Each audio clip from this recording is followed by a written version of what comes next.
Donc, je me présente rapidement. Donc, Claude Bourguignon, ingénieur agronome. Avec Lydia, on a travaillé à l'INRA pendant 10 ans. Et puis, à l'époque, on était rentré dans la recherche publique pour être au service des gens. Puis, on s'est rendu compte que l'INRA, à l'époque, en 1977, a été vendu à l'agro-industrie. Donc, ça ne nous convenait pas. On n'avait pas envie d'être fonctionnaire pour être au service de l'agro-industrie. Donc, on a quitté l'Institut en 1989. Et nous avons fondé le seul et unique laboratoire dans le monde qui, pour les agriculteurs, mesure, étudie le sol sur le plan physique, chimique et biologique. Donc, nous avons effectué plus de 6000 analyses de sol à travers le monde. Donc, je dis sol, ça veut dire qu'on va sur le terrain, on fait le trou, on va jusqu'à la roche, on regarde comment sont les racines, la faune, etc. Ce n'est pas de l'analyse de terre, c'est qu'on ne fait pas comme font les labos qui vendent des engrais aux agriculteurs, on envoie de la terre. Voilà. Et donc, on observe depuis 20 ans, puisque nous analysons nous faisons la moyenne de toutes les activités biologiques que nous mesurons sur la planète tous les ans à la fin de l'année. Nous observons une chute constante et absolument régulière de l'activité biologique des sols. Alors, il faut savoir que les sols, ils hébergent 80% de la biomasse mondiale. C'est-à-dire que la vie, elle n'est pas... Vous voyez les arbres, vous voyez les plantes, mais ce que vous ne voyez pas, c'est que l'essentiel de la biomasse vivante, elle est dans les sols. Pour vous donner une idée, les vers de terre, à eux tout seuls, ils représentent le même poids que tous les autres animaux du monde réunis. Et dans un pays, dans une région comme l'Europe, nous sommes passés entre 1950 et maintenant de 2 tonnes de vers de terre à l'hectare à moins de 100 kilos. Les vers de terre, la faune, elle a un rôle fondamental qui est de remonter les éléments constamment. Elle remonte par ses déjections. Les vers de terre, un bon sol, c'est 2 tonnes de vers de terre à l'hectare. Tous les jours, ils vous remontent 2 tonnes de terre. C'est qu'ils remontent la potasse, le phosphore, l'azote à la surface du sol. Et ils évitent que ces éléments se lessivent. Donc, ils vont éviter que toutes nos richesses, toute la richesse du sol parte dans les nappes phréatiques, comme c'est en train de se faire à l'heure actuelle. Alors, depuis un peu plus d'un siècle, depuis la fin du 19e, les scientifiques sérieux alarment l'espèce humaine sur le fait que nous sommes en train de dégrader les 3 milieux dans lesquels s'épanouisse la vie. La vie s'épanouit dans 3 milieux, l'atmosphère, l'eau et le sol. L'atmosphère et l'eau sont formés de composés de molécules. L'atmosphère de gaz et l'eau d'une molécule que vous connaissez tous, l'eau H2O. Les molécules sont formées d'atomes qui sont attachés entre eux par des attaches atomiques. Ce sont des milieux extraordinairement solides. C'est absolument impossible de faire disparaître l'atmosphère. C'est impossible de faire disparaître l'eau. Il faudrait chauffer la planète à 100 degrés, ce que nous ne savons pas encore faire. Donc, qu'est-ce que nous faisons dans l'atmosphère et dans l'eau? Nous les polluons, et on ne s'en prive pas. On jette des gaz toxiques dans l'atmosphère, on jette des polluants dans l'eau. Le sol est un milieu complètement différent. Le sol est un milieu qui n'existe d'abord que sur notre planète, la Terre. Vous remarquez la sagesse des anciens qui ont appelé notre planète Terre. Ils ne l'ont pas appelée océan, alors que 70% de la planète est couverte d'eau. Ils ne l'ont pas appelé atmosphère, alors que l'atmosphère fait 70 km d'épaisseur. Les sols ne font que 50 cm d'épaisseur en moyenne sur la planète. Ils l'ont appelé Terre et ils ont raison. Il n'y a qu'une seule planète qui a du sol, c'est la nôtre. C'est cette planète Terre. Et ce sol, il est complètement différent de l'atmosphère et de l'eau. Il est organo-minéral. Le fait qu'il soit organo-minéral fait que la substance minérale, les argiles fabriquées par les racines et par les microbes, qui sont les minéraux les plus complexes du monde. C'est intéressant. La vie fait de la complexité. Nous passons, notre temps avec l'énergie à faire de l'entropie, à faire du désordre. La vie fait du complexe. Elle prend les roches, elle les attaque, elle les transforme dans les minéraux les plus complexes du monde, qui sont les argiles. Les microbes et les champignons vont attaquer la litière pour former la molécule organique la plus complexe du monde, qui est l'humus.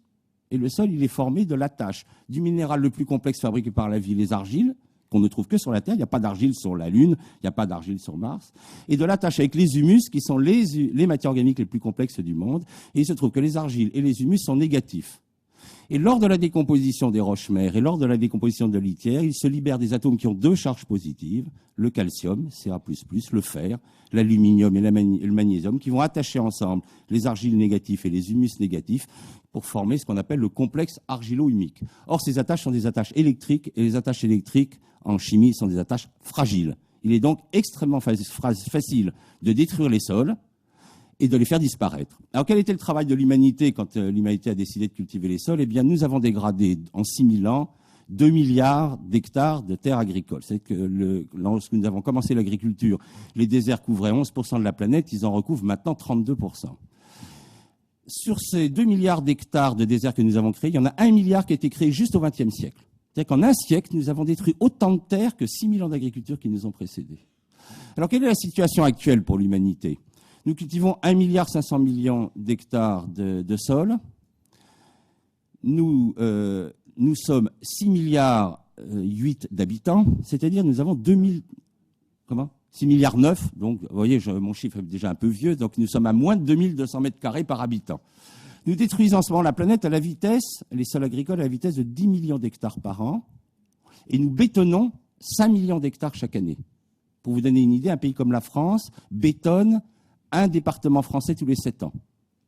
Tous les 7 ans, il y a un département français qui disparaît sous le béton. D'accord ? Donc nous avons... Alors comment on fait ? Parce qu'on perd quand même 15 millions d'hectares de terres cultivées. Comment on fait pour s'en sortir ? Nous déforestons 15 millions d'hectares chaque année, essentiellement dans les terres tropicales.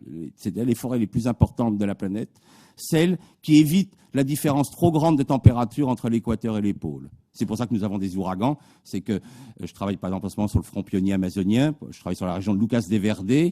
En 1992, quand nous avons commencé à travailler, il y avait encore la forêt qui était tout près. On avait une pluviométrie de 2 mètres d'eau par an. Maintenant, nous sommes à moins de 1000 mm. C'est-à-dire que nous avons divisé par 2 la pluviométrie, vous voyez, en à peu près 18 ans, pour vous donner une idée. Et la température, elle est passée de 22 degrés dans la forêt à plus de 45 degrés dehors.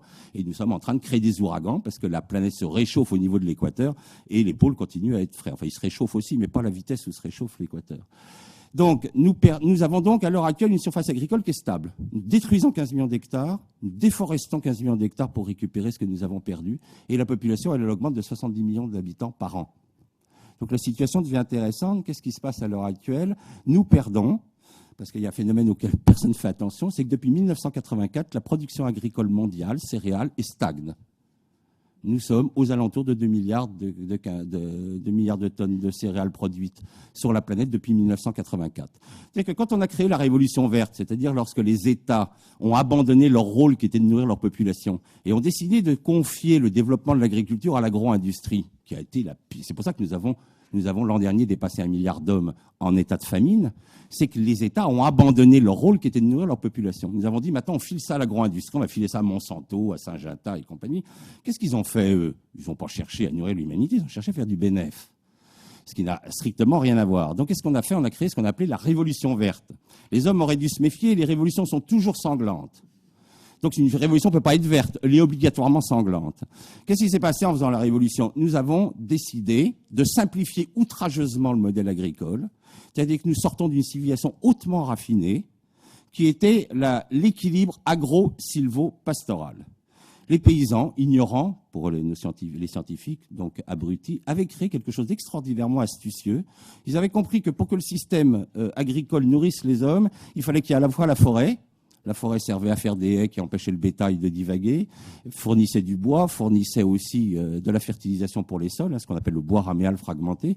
Ils avaient compris qu'il fallait régulièrement laisser reposer le sol sous la prairie. Cette prairie, on la faisait brouter par du bétail. Ce bétail donnait du fumier. Et avec ce fumier, on refertilisait les sols. C'était l'équilibre agro-silvo-pastoral. C'est le modèle le plus productif au monde par mètre carré. Je vais vous donner un exemple très simple de modèle fait par des gens soi-disant ignorants. On va prendre le modèle aztèque, avant que les Espagnols cassent tout.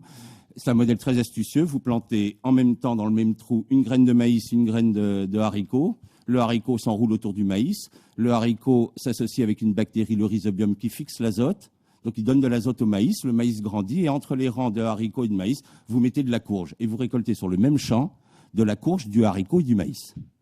Il n'y a aucun système intensif qui n'est capable de produire autant au mètre carré. L'ennui, c'est qu'il n'existe pas de machine qui ramasse en même temps les haricots, le maïs et la courge. Ça, on n'a pas encore inventé. Donc, qu'est-ce que nous avons inventé ? Nous avons inventé l'agriculture intensive. On a appelé ça intensive, elle n'est pas du tout intensive. Elle est intensive par paysan. Elle n'est pas intensive au mètre carré. C'est-à-dire qu'à l'heure actuelle, avec la monoculture, c'est-à-dire un agriculteur qui va faire que du blé, il va être capable, à l'heure actuelle, un agriculteur en Amérique du Nord sur un gros domaine peut cultiver tout seul 500 hectares. Mais si vous ramenez à sa production agricole, elle est nulle par rapport à ce que faisait le paysan aztèque. Ou ce que faisait par exemple le balinais, un balinais qui fait 2 récoltes de riz par an, qui coupe les haies d'acacia, fixateurs d'azote, qui met sur le sol après la récolte de riz, fait passer les canards qui ramassent les grains de riz, qui font de la merde et qui font de l'engrais, il fait 120 quintaux de riz, 0 engrais. 120 quintaux de riz, 0 engrais. Alors on a décidé d'avancer l'évolution verte. C'est-à-dire qu'on dit ce modèle-là, c'est beaucoup trop compliqué. Nous allons retourner à l'époque du néolithique. C'est-à-dire on va reculer l'agriculture de 6000 ans. On va retourner à l'époque où il y avait des chasseurs d'un côté, il y avait des éleveurs de l'autre. Alors, on a mis tous les cochons en Bretagne, on a mis tous les blés en Beauce. Alors d'ailleurs, ils se sont posés des problèmes parce que comme le taux de matière organique s'effondrait en Beauce, ils se sont dit on va peut-être faire des merdoducs qui emmèneraient la merde de cochon de Bretagne jusqu'en truc. Ils se sont rendus compte que ça coûtait quand même un peu cher. Donc maintenant, on fabrique des usines qui brûlent la merde de cochon pour pas polluer la Bretagne. Vous voyez, c'est très intéressant comme modèle. Donc on a reculé l'agriculture de 6000 ans et on a fait une énorme bêtise auquel tous ces agro-industries qui ne pensaient que business n'ont pas compris. Ils ont violé les lois biologiques du sol et ils ont balancé des engrais chimiques dans les sols. Qu'est-ce qui se passe quand vous mettez des engrais chimiques, en particulier de l'azote? Vous allez provoquer une réaction qui est à l'opposé du système biologique. C'est-à-dire qu'au lieu que ce soit les champignons qui fabriquent de l'humus, vous allez multiplier les bactéries qui, elles, minéralisent l'humus et dégagent du gaz carbonique. Or, il se trouve que les champignons se multiplient 20 fois plus lentement que les bactéries. Et comment ils s'en sortent, les champignons? Comment ils font pour fabriquer de l'humus? Eh bien, ils vont être les seuls et uniques organismes à prendre la lignine qui vient des arbres. C'est pour ça que les anciens avaient créé l'équilibre agro-sylvo-pastoral. Ils sont les seuls organismes à attaquer la lignine. Et pour pouvoir faire ça, il faut qu'il y ait très peu d'azote. Parce que s'il y a de l'azote, c'est les bactéries qui prennent le dessus. Et lorsque vous mettez de l'engrais sur un sol, vous faites disparaître la matière organique sous forme de gaz carbonique. Dans un pays comme la France, nous sommes passés entre 1950 et maintenant de 4% de matière organique à 1,3%. Vous imaginez le dégagement de gaz carbonique que ça représente. L'agriculture intensive, la révolution verte, représente 40% des dégagements de gaz carbonique sur la planète. Et qu'est-ce qui se passe quand il n'y a plus de matière organique dans un pays comme la France? La faune, qui se nourrit de la matière organique, elle ne peut plus se nourrir, donc elle meurt. Nous avons perdu 90% de nos animaux. Qu'est-ce que ça veut dire quand les animaux s'en vont? Plus de remontée biologique des éléments en surface. Ça veut dire que l'azote part dans les nappes phréatiques, le phosphore part dans la nappe, part dans la mer, la magnésie, etc. Dégradation, donc après la dégradation biologique, vous rentrez dans la dégradation chimique de vos sols.